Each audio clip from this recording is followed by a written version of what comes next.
Përshëndetje. Në fakt, siç e thatë dhe ju, pas rreth 12 orësh ka përfunduar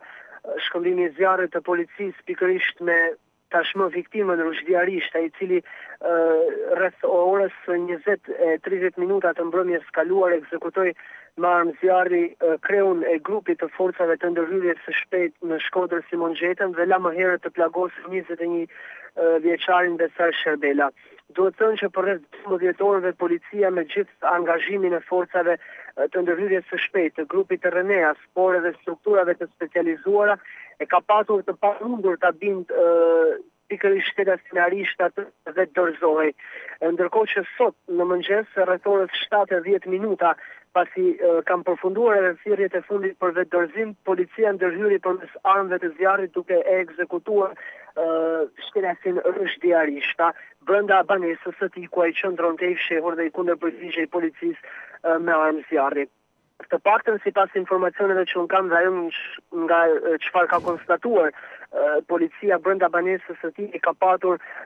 një arsenal armësh të cilin e kishte përdorur më herët edhe për gjueti në këtë zonë. Nga ana tjetër, në bazë të dëshmive të marra edhe nga familjarët e shtetasinarishta, por dhe banorë të zonës të cilët i kanë rrethyer policisë, shtetasi në fjalë ka patur probleme psiqike. Këtë e tregon edhe qëndrimi i tij disa herë në spitalin psikiatrik të Shkodrës. Duhet thënë që i gjithë konflikti mes fillimisht shtetasit të rushdjarisht dhe 21 vjeçarit Besar Sherbela ka qenë për motive banale, duke patur parasysh se dy shtetasit në fjalë qëndronin ngjitur me banesa me njëri tjetrin. Pasi e ka plagosur 21 vjeçarin një natë më parë rreth orës 19, shtetasia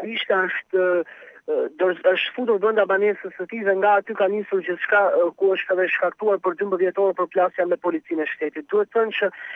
përgjatë orëve të natës janë dëgjuar të shtëna të shumta të cilat kanë ardhur si nga ana e forcave të policisë, por dhe nga shtetasinarishta që i kundërpërgjigjen her pas here efektivëve të policisë të distokuar jashtë banesës së tij ku edhe e kishin lokalizuar dhe rrethuar shtetasin në fjalë.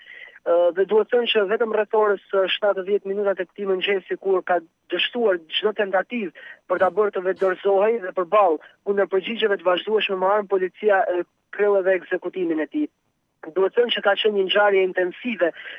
kjo e ndodhur një natë më parë në fshatin Oblik të njësisë administrative të anës së Malit, ku u desh angazhimi të gjitha strukturave të larta të policisë së shtetit dhe i mjeteve të rënda të cilat përdoren në tilla situata për të bërë të mundur fillimisht nëse autori të vetëdorëzojë apo jo, por tentativat e dështuara solën ekzekutimin e tij. Nga ana tjetër, me informacionet që unë kam marrë në orët e para të mëngjesit në Spitalin Rajonal të Shkodrës, fatmirësisht 21 vjeçari Besar Sherbela ndodhet jashtë rrezikut për jetën dhe tashmë janë oficerët e policisë gjyqësore që po bëjnë marrje në pyetjet e tij për të mësuar edhe detajet e konfliktit që ka patur tashmë me viktimën Rushdi Arishta. Nga ana tjetër, forcat e policisë vijojnë të qëndrojnë pranë banesës së shtetasit në fjalë këtu në fshatin Oblik, po merren në pyetje familjarë të tij, po bëhet kontrolli i të gjithë banesës dhe i një bodrumi që ky fundit ka patur pikërisht në këtë banesë ku edhe mendohet që është fshehur në orët e fundit deri në momentin që policia ka kryer edhe ekzekutimin e tij me armë zjarri. Do të jenë detaje të mëvonshme që natyrisht do t'i zbardhë policia e shtetit për sa i përket edhe burimit të këtij konflikti mes shtetasinarishta dhe 21 vjeçarit, ndërsa nga ana tjetër për efektivin e policisë i cili ka humbur jetën duhet theksuar që tashmë trupi i pajet do i dorëzohet familjes dhe drejtuesit e lartë të policisë së shtetit kanë bërë me dije që homazhet do zhvillohen në kryeqytet. Ndërkohë, po në orët e para të mëngjesit, kreu i përgjithshëm i policisë së shtetit Aki Qako së bashku me drejtues të tjerë të policisë i është drejtuar repartit të forcave të ndërhyrjes së shpejtë në Shkodër, ku edhe ka ushtruar detyrën pikërisht efektivi i Vrar Gjeta. Ai është takuar me të gjithë trupën e forcave të ndërhyrjes së shpejtë të Shkodrës, të cilët edhe kanë qenë brëmtë të angazhuar në këtë operacion.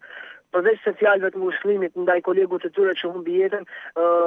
kreu i policisë së shtetit Qaku i ka inkurajuar të vazhdojnë në punën e tyre dhe në misionin si efektiv të forcave të ndërhyrjes së shpejtë. Nga ana tjetër, në orët në vijim, përveç se pritet të zbardhen detajet e tjera për këtë ngjarje, kuptohet që të gjithë një dimë së madhe edhe dëshmira 21 vjeçarit, por dhe e familjarëve të shtëpia spitalishta që do të zbardhin në detaje këtë konflikt. Unë me informacione që kam arritur të siguroj nëpërmjet dëshmive të vetë banorëve të zonës që e kanë njohur shtëpia spitalishta, ky i fundit ka qenë një tip problematik edhe më herët ka patur situata të tilla ku ka tentuar jo më shumë se sa, jo më larg se sa rreth 10 ditë më herët ka tentuar të vrasë një grua e cila ishte dërguar nga të afërmit e tij në banesë pikërisht për t'i shërbyer. Gjithashtu ka patur konflikte të vazhdueshme me banorët përreth në momentet kur këta të fundit e pyesin për diçka, apo edhe rasti më i fundit i para 3 ditëve kur xheja gjallë e fshinjit e tij ka hyrë brenda në oborrin e banesës dhe ky i fundit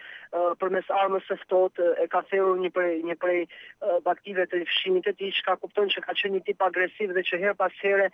ka patur edhe konflikte të tilla me banorët përreth zonës. Tashmë natyrisht do të jetë policia që do të jap edhe më shumë detaje, por kjo le të kuptohet që shteta Sirojshdiarishta ka qenë tip problematik dhe